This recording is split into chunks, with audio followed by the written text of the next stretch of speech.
CAA यानी citizenship amendment act के जरिए भारत सरकार ने एक स्टेप लिया था कि जो अन्य आस पड़ोसी देशों में हमारे जो हिंदू भाई हैं जिनको प्रताड़ित किया जा रहा है वो भारत में आ सकें और निवास कर सकें। तो इस पे कुछ समुदाय विशेष के लोगों ने बहुत ही बुरी प्रतिक्रिया दिखाई।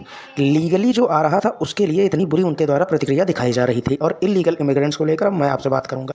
इलीगल इमिग्रेशन मतलब बिना किसी परमिशन के एक देश से दूसरे देश में घुस जाना और फिर वहीं पर निवास करना, वहाँ के रिसोर्सेज को यूज़ करना। बात करें अपने देश की तो अपने देश में इलीगल इमिग्रेशन की समस्या जो सबसे ज़्यादा कहीं पे दिखाई देती है तो वो दिखाई देती है वेस्ट बंगाल के जरिए पूरे देश के अंदर में। जनरली जो बंगाली मुसलमान हैं, बंगाली इन द सेंस जो बांग्लादेश के मुसलमान हैं, वो बांग्लादेश से इलीगली एंटर करते हैं भारत में असम के जरिए, वेस्ट बंगाल के जरिए, और जो बॉर्डर एरिया है उसके जरिए वो इलीगली इंडिया में एंटर करते हैं और उसके बाद इंडिया में ही निवास करने लगते हैं। दूसरे बॉर्डर की बात करें पाकिस्तान के साइड की तो वहाँ पे कश्मीर वाली समस्या रहती है कि वहाँ से लोग इलीगली एंटर करते हैं। एक और आपने नाम सुना होगा रोहिंग्या मुसलमान का, तो जो म्यांमार में मुसलमान रहते थे, म्यांमार के अंदर, म्यांमार एक बुद्धिस्ट कंट्री है, और जो वहाँ पे मुसलमान निवास करते थे वहाँ उन्होंने वही चीज़ें, पॉपुलेशन बढ़ाई, तोड़ फोड़ करनी शुरू करी, सब हिंदुओं को, बौद्धों को डिस्टर्ब करना।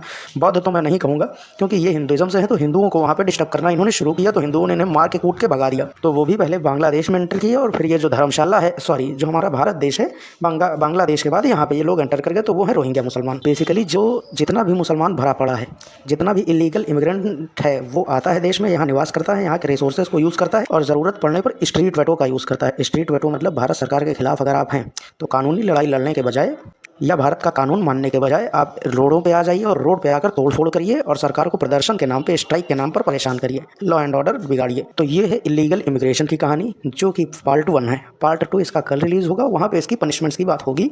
Thank you.